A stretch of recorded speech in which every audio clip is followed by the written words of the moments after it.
विश्वं दर्पणदृश्यमाननगरी तुल्यं निजान्तर्गतम् पश्यन्नात्मनि मायया बहिरिवोद्भूतं यथा निद्रया यः साक्षात् कुरुते प्रबोधसमये स्वात्मानमेवाद्वयम् तस्मै श्रीगुरुमूर्तये नम इदं श्रीदक्षिणामूर्तये तस्मै श्रीगुरुमूर्तये नम इदं श्रीदक्षिणामूर्तये बीजस्यान्तरिवाङ्कुरो जगदिदं प्राङ्निर्विकल्पं पुनः माया कल्पितदेशकालकलना वैचित्र्यचित्रीकृतम्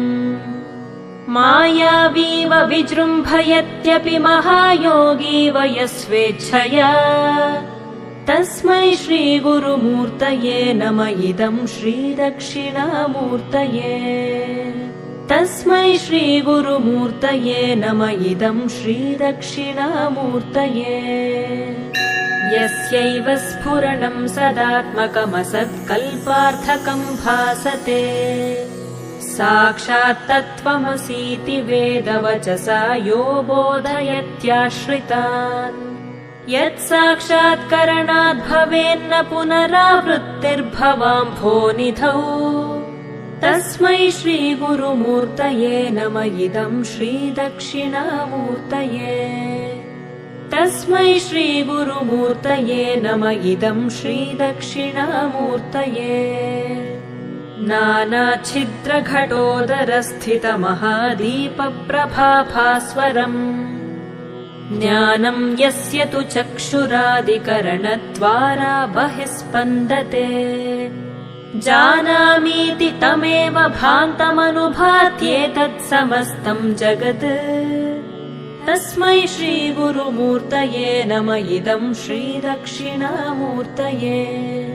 तस्मै श्रीगुरुमूर्तये नम इदं श्रीदक्षिणामूर्तये देहं प्राणमपीन्द्रियाण्यपि चलां बुद्धिं च शून्यं विदुः स्त्रीबालान्धजडोपमास्त्वहमिति भ्रान्ता भृशं वादिनः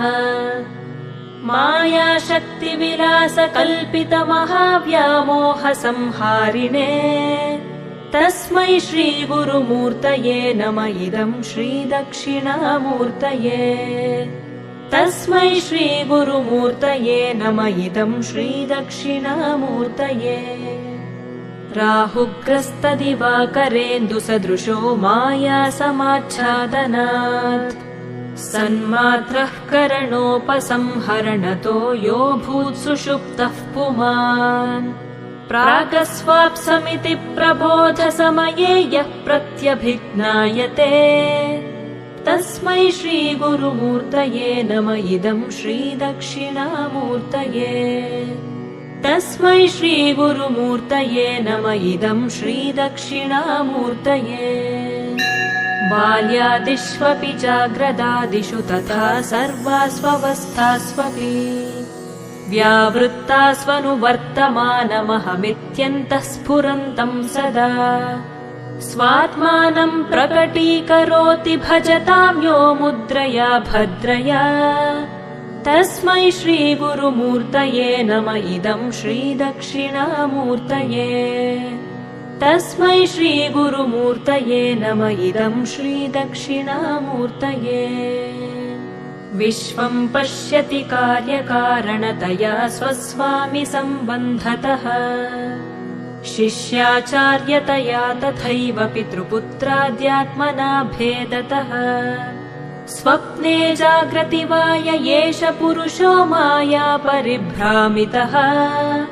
तस्मै श्रीगुरुमूर्तये नम इदं श्रीदक्षिणामूर्तये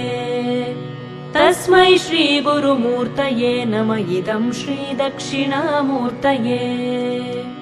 भूरम्भांस्यनलो निलोम्बरमहर्नाथो हिमांशुः पुमान् इत्याभाति चराचरात्मकमिदं यस्यैव मूर्त्यष्टकम् नान्यत्किञ्चन विद्यते विमृशतां यस्मात् परस्माद्विभोः तस्मै श्रीगुरुमूर्तये नम इदं श्रीदक्षिणामूर्तये तस्मै श्रीगुरुमूर्तये नम इदं श्रीदक्षिणामूर्तये सर्वात्मत्वमिति स्फुटीकृतमिदं यस्मादमुष्मिंस्तवे तेनास्य श्रवणात् तदर्थमननात् ध्यानाच्च सङ्कीर्तनात् सर्वात्मत्वमहाविभूतिसहितं स्यादीश्वरत्वं स्वतः सिद्ध्येत् तत्पुनरष्टधा परिणतं चैश्वर्यमव्याहतम्